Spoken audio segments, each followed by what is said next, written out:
अध्यक्ष महोदय, एक तर हा अतिक्रमणाचा प्रश्न माननीय जयंत पाटील साहेबांनी इथे उपस्थित केला। खरं तर तो प्रश्न अत्यंत महत्त्वाचाच होता, त्याचं उत्तर आपण दिलं। मला आपल्याला काही एक प्रश्न असा उपस्थित करायचा अध्यक्ष महोदय की जिकडे फॉरेस्ट एरियामध्ये जी गावं आहेत, चंद्रपूर, गडचिरोली, भंडारा, गोंदिया या जिल्ह्यामध्ये अनेक ठिकाणी जंगल आहेत आणि त्यावेळेस तिकडे जे काही घर वस्ती वाड्यात झालेले आहेत तिकडे जाणारे रस्ते जे आहेत ते फॉरेस्टमुळे ते करू देत नाही, वन विभागामुळे। आणि म्हणून एका गावाची एक टोली बसली, आमच्याकडे टोली म्हणतात, वाडी म्हणतात, तुमच्याकडे वाडी म्हणतात, अशा गावांच्या पर्यंत जाण्यासाठी वन विभागाची आणि आपली आणि त्या विभागातील आमदारांची हा मोठे प्रश्न आहे।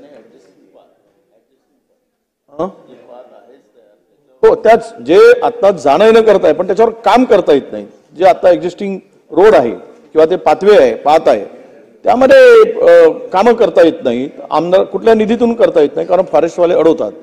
एक बैठक आपल्या स्तरावर ग्रामविकास मंत्री म्हणून वन विभागाचे मंत्री महोदय, त्यांचे अधिकारी आणि आपण हे लावला तर ह्या 4-5 जिल्ह्यामध्ये हा मोठा प्रश्न आहे, ती सगळे रस्ते मार्गी लागतील।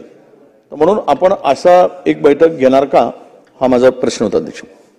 सन्मान्य विरोधी पक्ष नेत्यांनी विचारलेला प्रश्न हा सुद्धा अतिशय महत्त्वाचा आहे, कारण अनेक ठिकाणी आपण बघतो की गावाला जात असताना तुमच्याकडे वाड्या आहेत, आदिवासी भाग आहेत, आमच्याकडे पण ग्रामीण तांडे वगैरे आहेत, तर त्या ठिकाणी जात असताना काही रस्ता जर मध्ये थोडासा सरकारी म्हणजे फॉरेस्टचा आला तर त्या ठिकाणी तेवढा रस्ता सोडून द्यावा लागतो। म्हणजे इकडनं 2 किलोमीटर झाला, पुढे जर मध्ये थोडंसं 200-500 फूट आहे तर तोही रस्ता राहून जातो।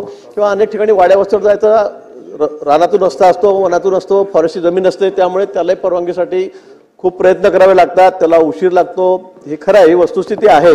आणि म्हणून त्या बाबतीमध्ये खरं फॉरेस्टचे वेगळे नियम आहेत, त्यांचा कायदा वेगळा आहे आणि तिथे असं नाही आपल्याला करतात की घेतलं आणि चालले जा असंही करता येत नाही। पण त्या संदर्भामध्ये कुठे फार वेळ लागणार नाही, फार फिरावं लागणार नाही, या संदर्भामध्ये फॉरेस्ट डिपार्टमेंट, कारण पण शेवटी कायद्यानेच मला वाटतं ते कायद्यानेच परवानगी घ्यावी लागते, ती अशी इथून होणार नाही सूचना काढून। आपण त्या ठिकाणी तालुक्याचा RFO असेल, DFO असेल, CCF असेल, त्यांच्यापर्यंत तो काही ठिकाणी आता मी स्वतः किती फेऱ्या मारलेल्या आहेत, मी वर्षभर फेऱ्या मारल्या एका रस्त्यासाठी माझ्या मतदारसंघाची वस्तुस्थिती आहे। पण ते कायदे थोडे क्लिष्ट आहेत, कडक आहेत आणि त्यामागचा उद्देश तोच आहे की शेवटी जंगलाचं संवर्धन झालं पाहिजे, निसर्गाचं संवर्धन झालं पाहिजे। हा जरी असला तरी पण लोकांना राहायला जायला येण्यासाठी रस्ते आवश्यक आहे, त्या ठिकाणी वस्ती आहे आणि म्हणून त्या ठिकाणी आपण सांगितल्याप्रमाणे सन्मान्य वनमंत्री आहेत, त्यांचे अधिकारी आहेत, त्यांना सांगून याच्यात लवचिकता कशी आणता येईल, लवकरात लवकर परवानगी कशी मिळेल, त्यासाठी आपण प्रयत्न करू।